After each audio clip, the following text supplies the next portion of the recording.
बच्चों, आज हम लोग सीखने वाले हैं रासायनिक अपक्रिया एवं समीकरण। ठीक ना। रासायनिक अपक्रिया एवं समीकरण के अंतर्गत कुछ प्रश्न बने हैं जिस पर आज हम लोग अध्ययन करेंगे। ठीक ना। और सबसे पहले आपका प्रश्न है बहुविकल्पी का, जो एग्जाम में 1 नंबर का आता है। ठीक ना, है कि नहीं? जो एग्जाम में कितने नंबर का आता है? 1 नंबर का आता है। ठीक ना। बहुविकल्पी का मतलब ये होता है कि एक प्रश्न देगा और उस प्रश्न के अंतर्गत आपके 4 उसके जवाब रहेंगे। ठीक ना। और उसके चारों जवाब में से कोई एक जवाब इसे मैच करेगा, यानी इसका होगा। ठीक ना। चलिए देखो क्या कह रहा है। प्रश्न कह रहा है कि एल्युमिनियम प्लस आयरन ऑक्साइड, कह रहा है कि जब एल्युमिनियम की क्रिया आयरन ऑक्साइड से कराते हैं तो एल्यूमिना प्लस आयरन, है कि नहीं, ये प्राप्त होता है। और इसको देख करके हमें ये बताना है कि ये किस प्रकार की क्रिया है। समझ गए? हमें ये देख के बताना है कि ये किस प्रकार की क्रिया है। ठीक ना। आइए देखते हैं ऑप्शन में क्या दिया हुआ है। संयोजन अपक्रिया, द्विविस्थापन अपक्रिया, वियोजन अपक्रिया, विस्थापन अपक्रिया। ठीक ना।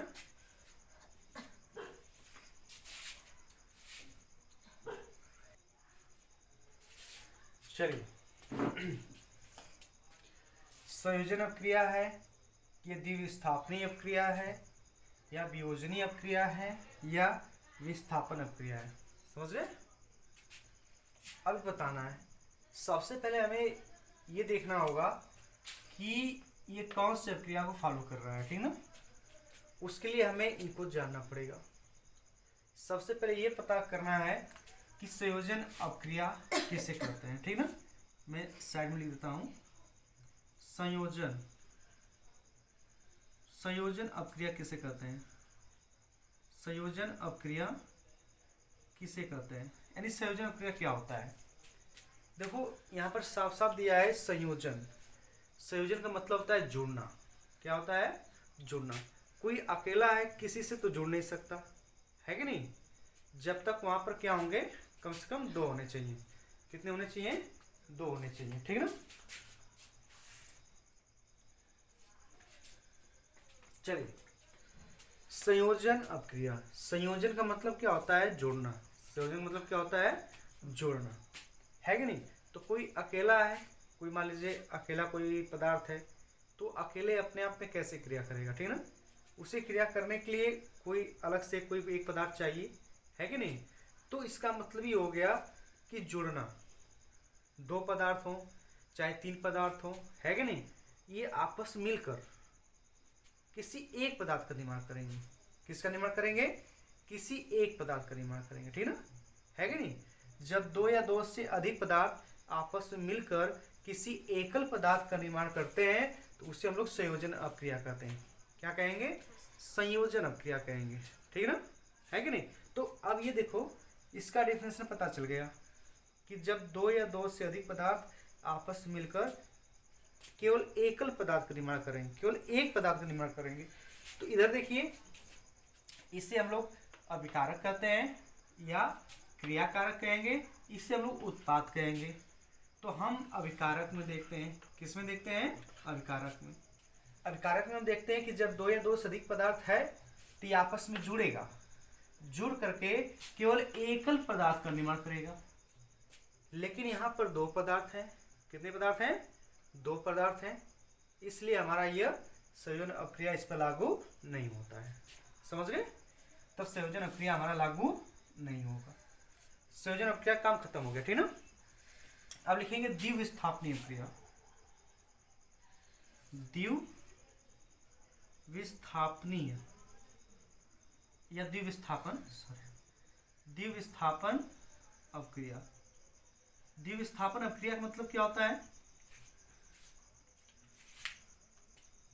द्विविस्थापन अपक्रिया का मतलब होता है कि जब 2 पदार्थ या कोई 2 पदार्थ हैं,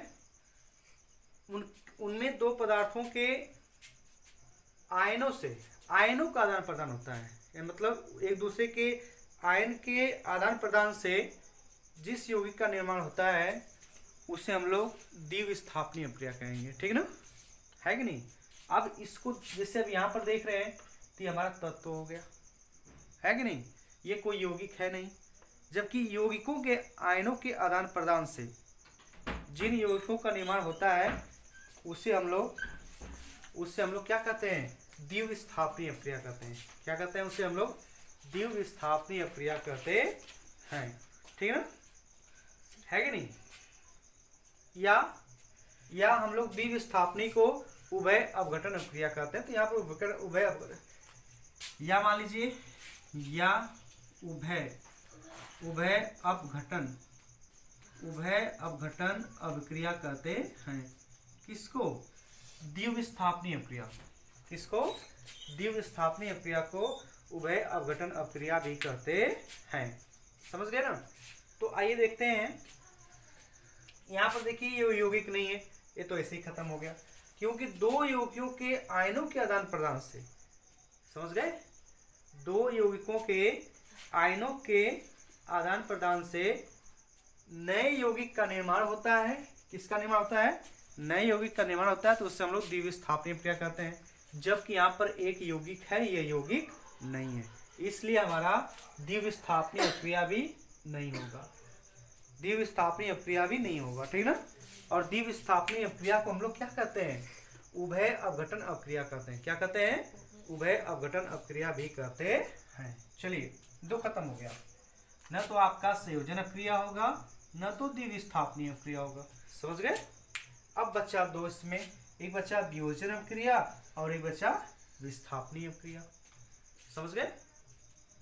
तो अब हम लोग जानेंगे वियोजन अभिक्रिया किससे कहते हैं, ठीक ना। वियोजन अभिक्रिया, चलिए वियोजन अभिक्रिया किससे कहते हैं। देखिए, वियोजन शब्द से, जो इसमें लिखा है वियोजन शब्द से ये पता चल रहा है कि अपघटन यानी टूटना, वियोजन से हो ना, वियोजन उसे वियोजित करना, इसका मतलब उसे कई भागों में बांटना, दो या दो से अधिक भागों में बांटना। समझ गए ना। उसी को हम लोग क्या कहते हैं, उसी को हम लोग कहते हैं वियोजन। क्या कहते हैं, वियोजन। तो ये बताओ, तो वियोजन होगा तो किसी एक ही पदार्थ का होगा ना, कि दो चार पदार्थ लेकर हम अलग अलग करेंगे, नहीं, केवल एक पदार्थ का, ठीक ना। तो इसका क्या डिफरेंशन बनेगा, डिफरेंशन इसका बनेगा कि किसी एकल पदार्थ को, है ना, या किसी एक पदार्थ को दो या दो से अधिक भागों में वियोजित कर देना, यानी कि दो या दो से अधिक भागों में बांट देना ही वियोजन अभिक्रिया कहलाती है, केवल एकल पदार्थ का। किसका, एकल पदार्थ का। अब ये बताओ, क्या अभिकारक में एकल पदार्थ है, नहीं ना। क्या अभिकारक में केवल एक ही पदार्थ है, नहीं ना। इसमें दो पदार्थ हैं। कितने पदार्थ हैं, दो पदार्थ हैं। जबकि वियोजन अभिक्रिया का मतलब होता है कि जब किसी एकल पदार्थ को दो या दो से अधिक भागों में वियोजित कर देना, ठीक ना। लेकिन यहाँ पर दो पदार्थ है कि नहीं, इसलिए आपका यह वियोजन अभिक्रिया भी समाप्त हो गया, कहानी खत्म हो गई इसकी। बचा क्या, विस्थापनीय अभिक्रिया। जब तीन हमारे लागू नहीं हो रहे हैं, जब तीन हमारे इस नियम को फॉलो नहीं कर, मतलब इस रासायनिक अभिक्रिया को नहीं संतुष्ट कर रहे हैं, इसका मतलब कि हमारा चौथा बिल्कुल सही होगा, ठीक ना, है कि नहीं। तो हमारा चौथा सही होगा, है कि नहीं।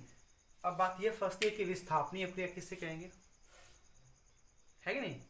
बात यह फंसती है कि विस्थापनीय अभिक्रिया किससे कहेंगे। तो विस्थापनीय अभिक्रिया का मतलब होता है कि जब कोई एक पदार्थ, है ना, जब कोई एक पदार्थ या कोई तत्व, है कि नहीं, दूसरे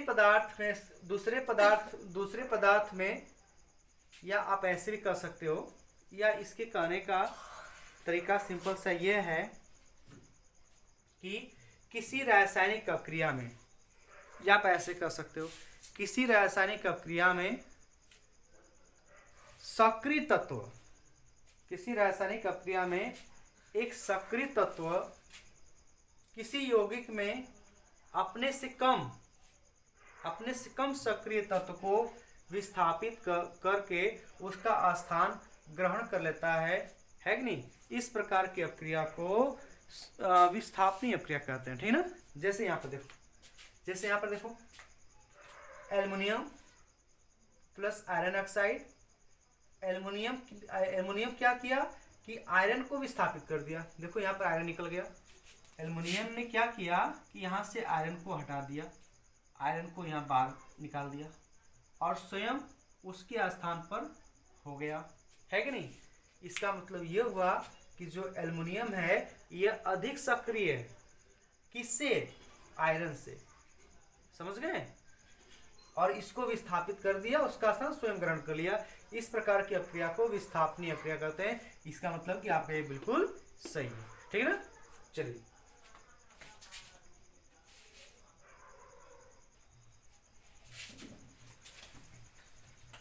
चलिए देखिए, ये आपका दूसरा प्रश्न है। क्या कह रहा है कि ये एक रासायनिक अपक्रिया है, ये एक रासायनिक अपक्रिया है। इस रासायनिक अपक्रिया के संबंध में कौन सा कथन असत्य है। मतलब कि ये नीचे दिया हुआ है, आपके 4 ऑप्शन दिया हुआ है, इन चारों ऑप्शन में से कौन सा असत्य है, ठीक है ना। कौन सा असत्य है उसी को चुनना है, बस वही आपका ऑप्शन दिया रहेगा। तो पहले हम ये पता करें कौन सा असत्य है इसमें, ठीक ना। ऑप्शन बाद में देखेंगे। चलिए सबसे पहले हम लोग देखते हैं कि ये रासायनिक अपक्रिया क्या है, ठीक ना। तो PbO यह लेड ऑक्साइड है, यहाँ पर यस दिया है इसका संकेत, ये सॉलिड है और ये कार्बन है, समझ गए। ये कार्बन है तो यहाँ पर संकेत यस दिया हुआ है, इसका मतलब ये भी सॉलिड है। यानी कि लेड ऑक्साइड ये भी सॉलिड है, कार्बन ये भी सॉलिड है, समझ गए। जब लेड ऑक्साइड और कार्बन दोनों आपस में क्रिया करते हैं तो Pb यानी Pb लेड प्राप्त होता है और कार्बन डाइऑक्साइड प्राप्त होती है, ठीक ना। कह रहा है कि इस अपक्रिया के संबंध में जो नीचे 4 ऑप्शन दिए हैं कौन सा असत्य है, कौन सा असत्य है, कौन कौन सा इसमें असत्य है, ठीक ना। इसमें कौन सा असत्य है, या हो सकता है कि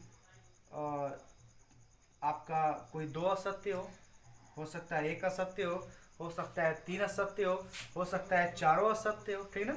मैं यहाँ पर ऑप्शन नहीं लिखा हूँ, ठीक ना।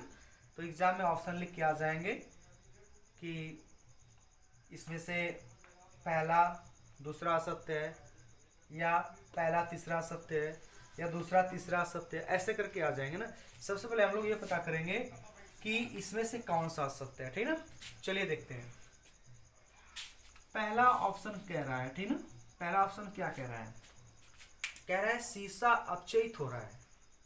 सीसा क्या हो रहा है, अपचयित हो रहा है कि नहीं। देखो सबसे पहले हम जानेंगे अपचयित। अपचयित होता क्या है, अपचयित किस कहते किसे हैं, अपचयित का मतलब क्या होता है, ठीक ना। सबसे पहले हम लोग जानेंगे कि अपचयित क्या होता है, अपचयित किसे कहते हैं उसको जानेंगे, तब जाके हम पता लगाएंगे कि ये सही कह रहा है कि गलत कह रहा है, ठीक ना। अपचयित का मतलब होता है अपचयन, क्या होता है, अपचयन, ठीक ना। और अपचयन का मतलब होता है कि हाइड्रोजन का जुड़ना, समझ गए। अपचयन में क्या होता है, अपचयन होता है हाइड्रोजन का जुड़ना और ऑक्सीजन का निकलना, समझ गए। मोटी मोटा हम लोग जान लेते हैं, ज़्यादा डिटेल नहीं जानेंगे, बस जितना आवश्यकता है उतना ही जानेंगे। तो अपचयन का मतलब होता है कि हाइड्रोजन का जुड़ना और ऑक्सीजन का निकलना, ठीक ना। अपचयित को अपचयन भी कहते हैं, क्या कहते हैं, अपचयन भी कहते हैं। अपचयित को हम लोग अपचयन भी कहते हैं।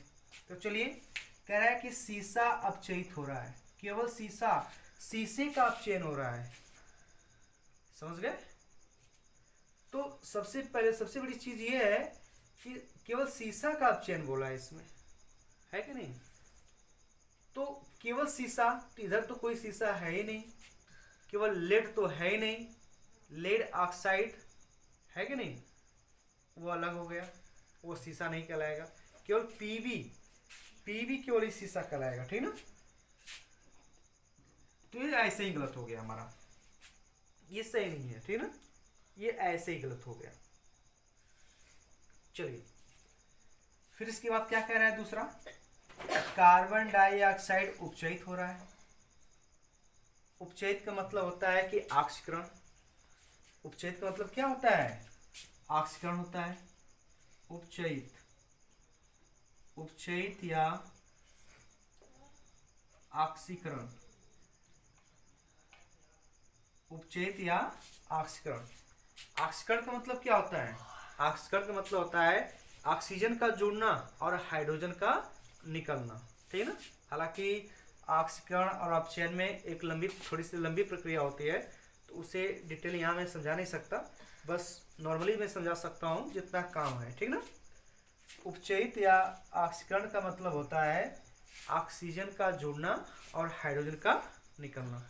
तो कह रहा है कि कार्बन डाइऑक्साइड उपचयित हो रहा है, मतलब इधर तो कार्बन डाइऑक्साइड है ही नहीं, समझ गए, तो उपचयित कहाँ से होगा, मतलब उसमें ऑक्सीजन जुड़ेगा कहाँ से, जुड़ेगा नहीं जुड़ेगा ना। यदि यहाँ पर कार्बन डाइऑक्साइड रहता और उसमें ऑक्सीजन जुड़ करके कार्बोनेट बनाता, यहाँ पर CO3 बनाता, तब हम कहते हैं कि नहीं कार्बन डाइऑक्साइड का ऑक्सीकरण हो रहा है ना। इसका मतलब कि हमारा ये भी क्या है, ये भी हमारा गलत है, ये भी गलत है कि नहीं। हमारा ए भी गलत हो जाएगा, मतलब कि ये जो ऑप्शन कह रहा है ये भी ऑप्शन गलत हो गया और ये कह रहा है ये भी गलत हो गया। हालांकि जो गलत है वही सही करना है, ठीक ना। तो इसका मतलब जो गलत है वही सही करना है, तो इसका मतलब ए भी सही है और ए भी सही है, क्योंकि यहाँ पूछा है कौन सा कथन असत्य है ना, असत्य वाले को ही सही करना है। ये दोनों असत्य है इसलिए दोनों सही हो गए, समझ रहे। चलो तीसरे में क्या कह रहा है, कार्बन उपचयित हो रहा है। इसका मतलब ये हुआ कि कार्बन का ऑक्सीकरण हो रहा है। जैसे हमने यहाँ पर लिख दिया कार्बन, है कि नहीं, कार्बन प्लस ऑक्सीकरण, यानी कार्बन का ऑक्सीकरण हो रहा है। इसका मतलब कि कार्बन में ऑक्सीजन जुड़ जाएगा। इसका मतलब ये होगा कि कार्बन में ऑक्सीजन जुड़ जाएगा, तो क्या बनाएगा, कार्बन डाइऑक्साइड बनाएगा, है कि नहीं, कार्बन ट्राइऑक्साइड बनाएगा, कार्बोनेट बनाएगा, कुछ भी बनाएगा। तो आइए देखते हैं यहाँ पर कार्बन उपचयित हो रहा है। देखो यहाँ पर कार्बन है ना, यहाँ पर क्या है, कार्बन है, और कार्बन उपचयित होने का मतलब होता है कि कार्बन में ऑक्सीजन जोड़ना। देखो यहाँ पर क्या हो गया, CO2 हो गया, है कि नहीं। इसका मतलब ये हुआ कि ये कार्बन से बना लिया कार्बन डाइऑक्साइड गैस। इसका मतलब कि ऑक्सीजन जुड़ गया। यदि ऑक्सीजन जुड़ गया तो उसका हो गया ऑक्सीकरण। क्या हो गया, ऑक्सीकरण हो गया। इसका मतलब कि ये सही है, तो सही वाले को हमें गलत करना है, क्योंकि हमें असत्य कथन छांटना है, ठीक है ना। चलो अगला देखते हैं, लेड ऑक्साइड अपचयित हो रहा है। अपचयित होने का मतलब ऑक्सीजन का निकलना और हाइड्रोजन का जुड़ना। तो देखते हैं लेड ऑक्साइड, देखिए यहाँ पर हमारा है लेड ऑक्साइड, क्या है यह, लेड ऑक्साइड, और इस लेड ऑक्साइड का क्या हो रहा है, अपचयन हो रहा है ना, बोला है ना, अपचयित हो रहा है मतलब अपचयन हो रहा है। अपचयन होने का मतलब होता है कि ऑक्सीजन का निकलना। देखो लेड ऑक्साइड में से ऑक्सीजन निकल गया, तो क्या बनाया यहाँ पर, Pb बनाया। क्या बनाया, Pb। तो इसका हमारा क्या हो रहा है, ये हमारा चला गया अपचयित हो रहा है। PbO का Pb में अपचयित हुआ, मतलब कि इसका अपचयन हुआ, ऑक्सीकरण निकल गया, समझ गए। मतलब कि ये भी सही है तो हमारा ए भी गलत हो गया, है ना। तो इस तरह करके हमारे ऑप्शन आएंगे, ठीक ना।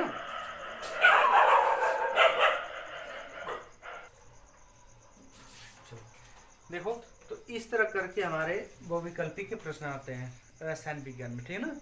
इस तरह करके रसायन विज्ञान में बहुविकल्पी के प्रश्न आते हैं, तो हम ऐसे सॉल्व करते हैं, समझ गए। तो ऐसे प्रश्नों को सॉल्व किया जाएगा, ठीक है ना।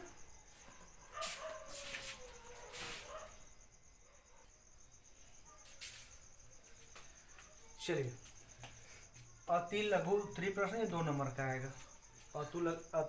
अति लघु उत्तरीय प्रश्न कितने नंबर का आएगा, 2 नंबर का आएगा, ठीक ना।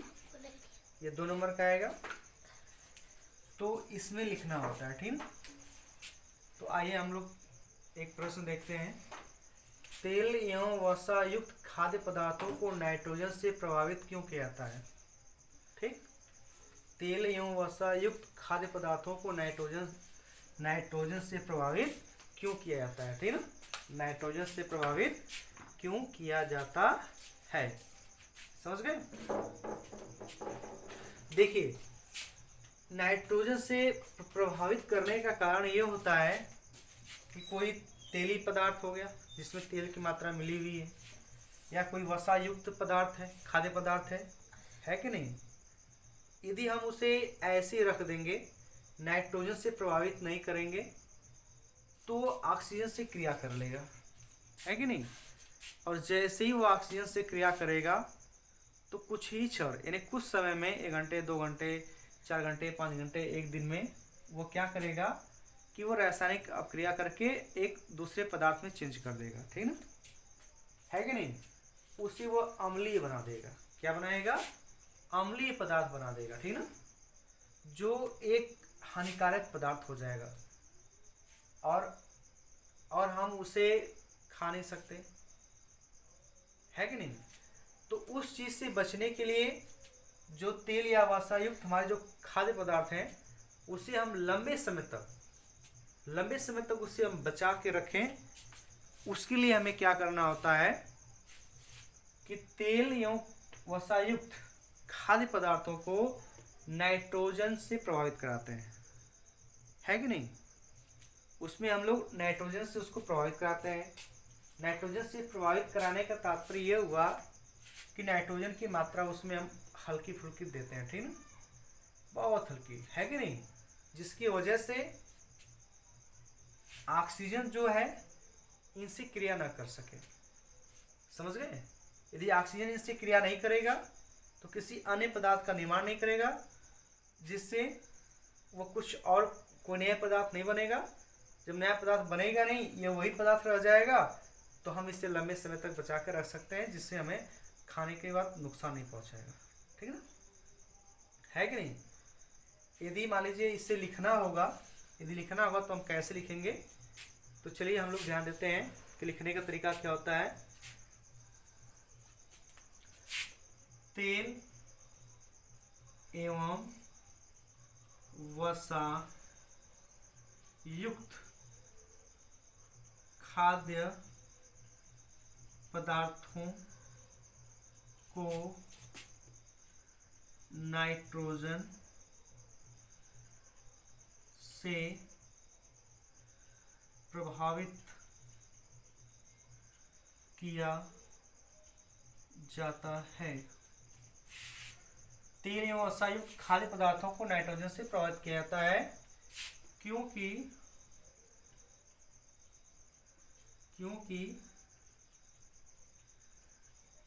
ऑक्सीजन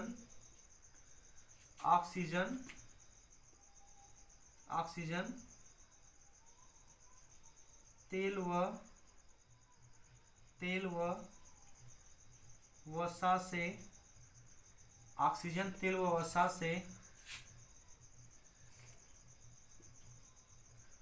क्रिया करके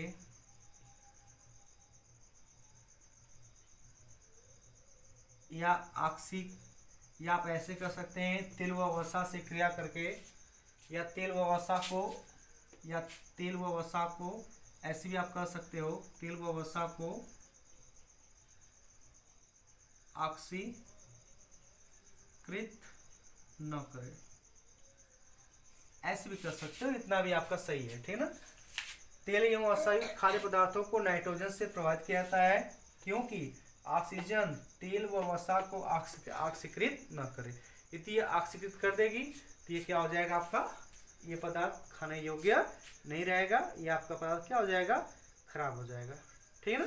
तो इस तरह से ऑक्सीकृत न हो, इस तरह से हम तेल एवं वसा युक्त खाद्य पदार्थों को लंबे समय तक बचा के रख सकते हैं नाइट्रोजन से प्रभावित करके, ठीक है ना। तो इस टाइप के प्रश्न आते हैं 2 नंबर में, तो इसको हम लोग ऐसे सॉल्व करेंगे, ठीक है ना, इसको ऐसे लिखेंगे।